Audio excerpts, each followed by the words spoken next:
আসসালামু আলাইকুম। অনেকেই বলে থাকি আমি খুব ব্যস্ত, কিন্তু নিজেকে কখনো কি প্রশ্ন করে দেখেছি এই ব্যস্ততা আমাকে কি সফলতার দিকে নিয়ে যাচ্ছে নাকি শুধুই সময় পার করছে?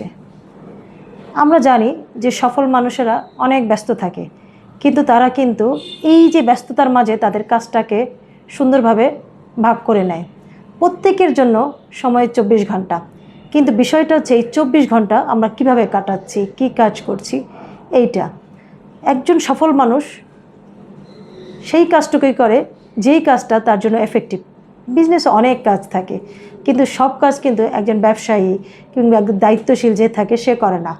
তার কাজ হচ্ছে কাজের যে প্রায়োরিটি বেসিস, যে কোন কাজটা আমার মার্কেটিংয়ের সাথে রিলেটেড, কোন কাজটা আমাকে এখন করলে আমার বিজনেসটাকে আরও বেশি ফলপ্রসূ করবে, সেইভাবে সে তার কাজের প্রায়োরিটিগুলো দেয়, সেইভাবে কাজে ডিস্ট্রিবিউট করে, সেইভাবে কোন কাজটা করবে আর কোন কাজটা করবে না সেইভাবে কি করে ভাগ করে নেয়। তো আমরা প্রত্যেকে ব্যস্ত না থেকে যদি এফেক্টিভ কাজগুলো করি, ব্যস্ত না থেকে যে কোন কাজটা আমাকে আসলেই ফলপ্রসূ একটা জায়গায় নিয়ে যাবে সেটা যদি সিলেক্ট করতে পারি, তাহলে দেখব যে আমি আমার ব্যস্ততাকে অবলম্বন না করে আমি আমার কাজকে অবলম্বন করে আমি আমার একটা পরিচয় করতে পেরেছি।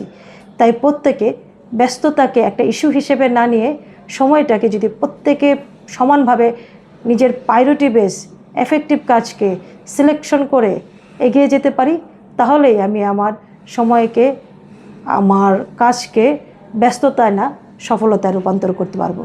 ধন্যবাদ সবাইকে, ভালো থাকবেন।